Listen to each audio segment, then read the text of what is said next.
The poacher.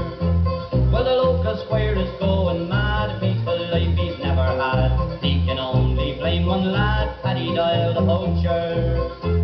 For snaring rabbits, gaffing salmon, stealing chickens, he's your man. Shooting deer and pheasants too, there's no better in Ireland. Well, a poacher's life is lots of fun, the girls they love him, everyone. He lives on his wits and his old shotgun, Paddy Doyle the poacher. Well, the squire's age is 95 and nobody knows how he stays alive. He gets all his exercise chasing Doyle the poacher. For snaring rabbits, gaffing salmon, stealing chickens, he's your man. Shooting deer and pheasants too, there's no better in Ireland. Well, he seeks him here and he seeks him there, the squire seeks him everywhere. He's fly as a fox, fast as a hare, Paddy Doyle the poacher. Share and subscribe. How are we doing, guys? Welcome to the channel. So today I thought we'd do a discussion about something that I've seen that people commonly struggle with in field sports, ferreting, lamping, shooting, and that is gaining permission. So I've seen a lot of people discussing it on groups and forums, and people really seem to have a hard time in bagging that first permission. So what I'm going to do in this video, I'm just going to give you a few tips and hints on how you can make that possible. So if you look back through my videos, you'll see that I've got quite a bit of ferreting permission and lamping permission that I've built up over the past couple of years. Now, the way I did this is a little bit different from the norm. Now, the traditional way of going out and getting permission is going out and knocking on farmers' doors and just asking. That's fine, but what I found is that farmers are the same as anyone else, and they tend to not like people cold calling.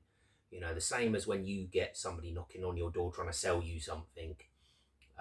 Most of the time, you just say, thanks, but no thanks. You shut the door, done deal. So really, it's the same thing as you're going to that person's property and you're trying to sell yourself a service that you're giving. It works some of the time. So if you want to take that approach, that's great. But if you're going to take that approach, you've got to do it the right way. So if you want to get into your motor and take a little drive around the country roads and look at pieces of land, if you look for the ones where you specifically see a problem, so you see a piece of ground that's got a lot of rabbits or it's got a lot of pigeons, and you can find who owns that piece of ground and you can show them the problem, some of the time they'll grant you permission. So the way I done it was I actually used social media as a tool to get ground. And I found my local farming page on Facebook. Most areas will have a farming page because the farming community like to talk. They swap equipment, sell livestock, whatever, what have you. They'll have a local group. Now, it doesn't have to be a farming page. It can be an equestrian page. That's a really good place to pick up permission. Smallholders pages, things of that sort. And so what I did was I joined this group, this local page, and I noticed there was a trend of what was going on. Now, there was a few people on there who were posting up, asking for permission, saying, my name is so-and-so, and I will do this and that, control pigeons, rabbits, deer, blah, blah, blah. I'm insured, all that jargon. Now, what was happening was these posts were generally getting ignored. So I was trying to think of a way that I could gain permission from this. So what I did in the end was, instead of actively asking and putting up a big long-winded post saying, my name is so-and-so, this is what I do, this is what I can do for you, please grant me permission. So what I decided to do was I took a photo of a recent ferreting trip that I got invited to on local keepers ground, and we'd done well. We'd had a good day. I think we had sort of like mid-30s rabbit wise. So what I did was I posted that photo onto the group, and I didn't ask for permission. I just put, like, as the title, had a great day, you know, clearing some rabbits on a local piece of ground, farmers happy. So I posted that, and I was inundated with messages from farmers and landowners asking if I could go and check their ground out, and I picked up loads of permission from it. And you know, that was through just posting a photo. I didn't ask. And what I thought was that because I posted a photo, I was already showing results. I was showing, this is what we go out and do. Potentially, this is how well we can do. And, you know, landowners, as of anyone, they've seen that and they thought, wow, this, obviously these guys are getting results. They know what they're doing. We'll get them in to check it out. So that's a good tip. You know, you're already showing that you know how to do the job. Instead of just putting up a post saying, I can do this, show them that you can do that. So, you know, social media really is a great tool for that. Now, if you look on, especially Facebook, you look on for, as I say, your local farming pages, your local equestrian pages. If you're into rabbiting, ferreting specifically, or lamping with running dogs, equestrian places are great because rabbits and horses really don't mix, for obvious reasons. You know, rabbit holes are an absolute danger to horses, leg breakers. So horsey people really don't like rabbits on their ground. So that's a good way to pick it up. Like I say, it's a lot easier than driving around for hours on end and cold calling. Another good way is if you find your local shooting estate, and go beating. Now, you might not get permission from the keeper on the estate or the farm that you're beating on. And, you know, I find that keepers can be quite closed. They don't really like to give a lot away if they don't know you. But, you know, if you do a few seasons there, get to know the keeper, he might throw you a bit of ferreting. He might know someone who wants some ferreting done. But also, a lot of the beaters that you meet there will be, you know, will have similar interests to you. And sometimes it's who you know. And, you know, they might know somebody and can pass a bit of ground. Most of them are country people. So that's another good way. So once you get your first permission, there's a few things you really want and that landowners really want. So once you've had that first permission, yeah, it really does help if you're insured. Get some insurance. You know, you can get that either through Basque, Sask, Countryside Alliance. There's loads of different companies that do field sports insurance, and it's not just for shooting. You can get insurance for ferreting now, I believe, and stuff like that. So make sure you're insured.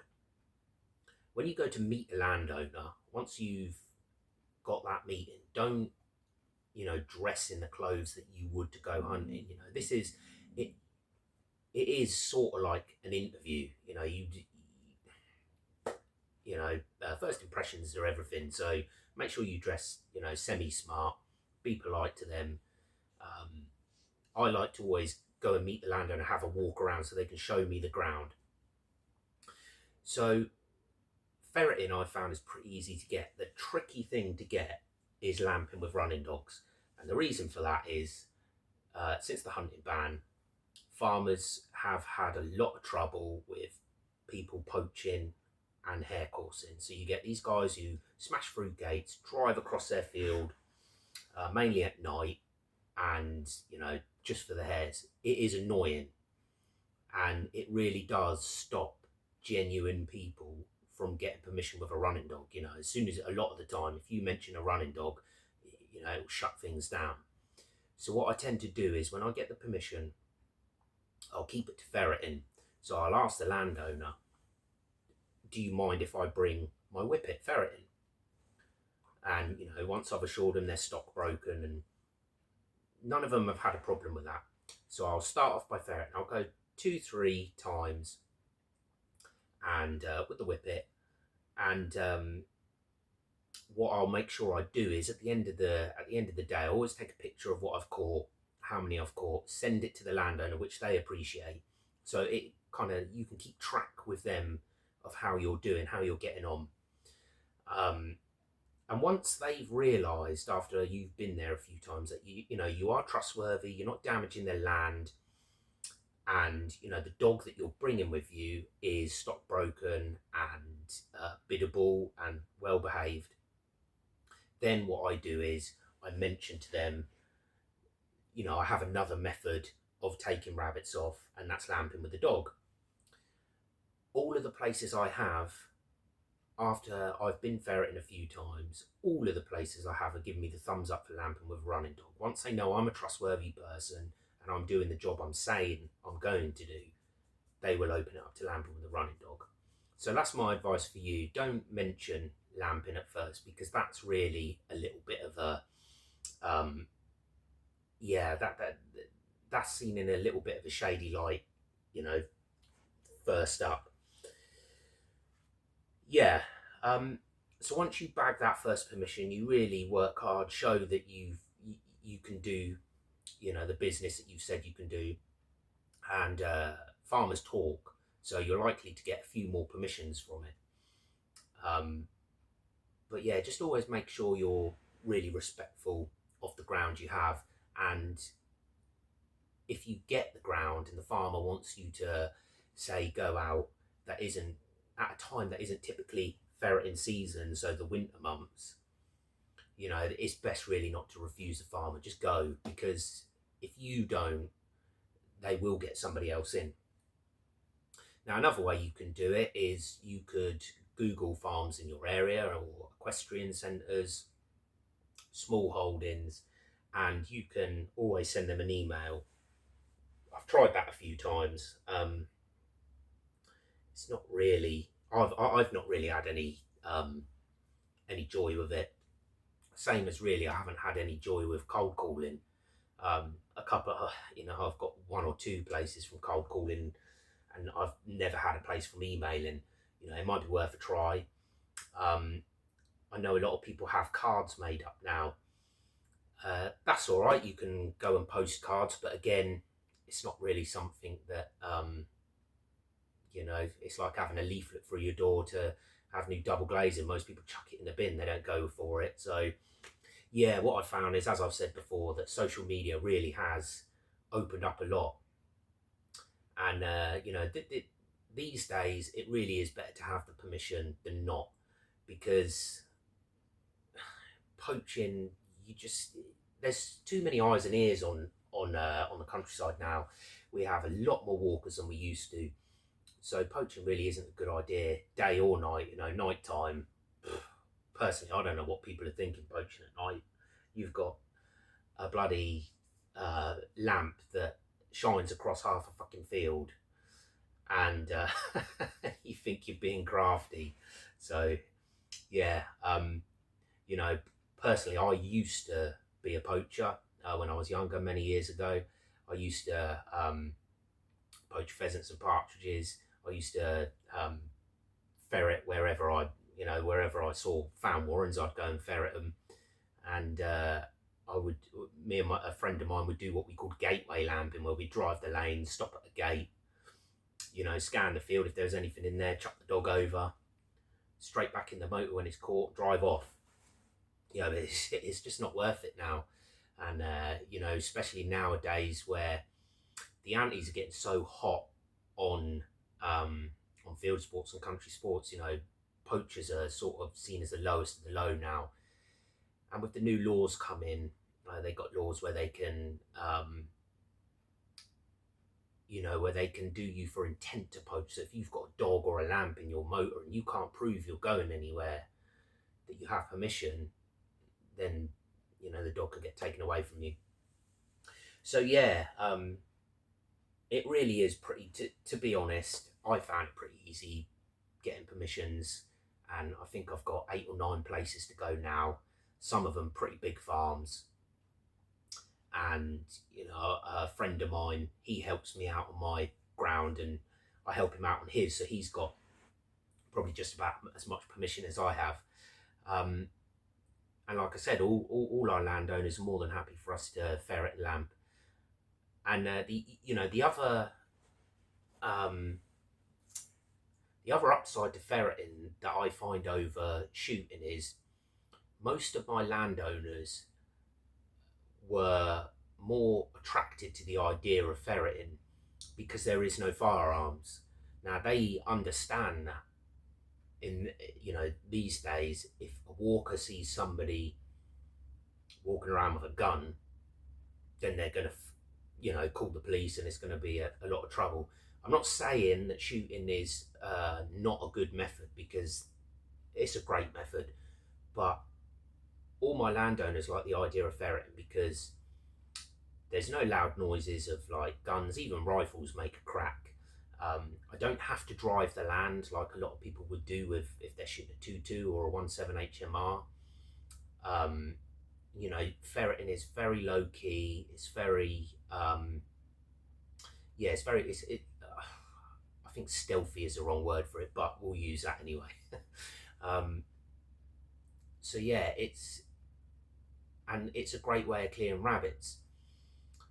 So yeah, but it is still good to have insurance, as that shows a landowner that you are responsible. So once you get your permission, it's always better to get it in writing. Now, I have had the police out to me a couple of times, actually. One time I was ferreting one of my bigger permissions, and we had the police out, and on this place I didn't actually have written permission. So I actually had to give them the number of the farmer, and they called him, and that cleared it up, But like they did say to me at the time, if you had that written down, it would have saved a lot of faff. So I recommend you getting the farmer to sort of just sign a copy. Just, you can find these sort of templates online, where the farmer, I so-and-so give so-and-so permission to shoot or ferret or lamp rabbits on the ground. You get the picture. So yeah, it saves a lot of hassle, because a lot of the time now people will phone the police will attend, and I found that the couple of times the police have come out, they don't actually know what you're doing. They don't know, these guys didn't actually know what ferreting was until I explained it to them. So yeah, just save yourself time, get it written down, and then just keep all your permission slips in a folder in your motor, and then you've got them on you all the time, same as a copy as your insurance. But yeah, as I say, I found it pretty easy to get permission for ferreting. All these things that I've said about, you could use as well to gain shooting permission. It really does just the same thing. You can use social media, but yeah. So for anyone who is struggling to get permission, try out the little tips that I've given you, and I wish you the best of luck with that.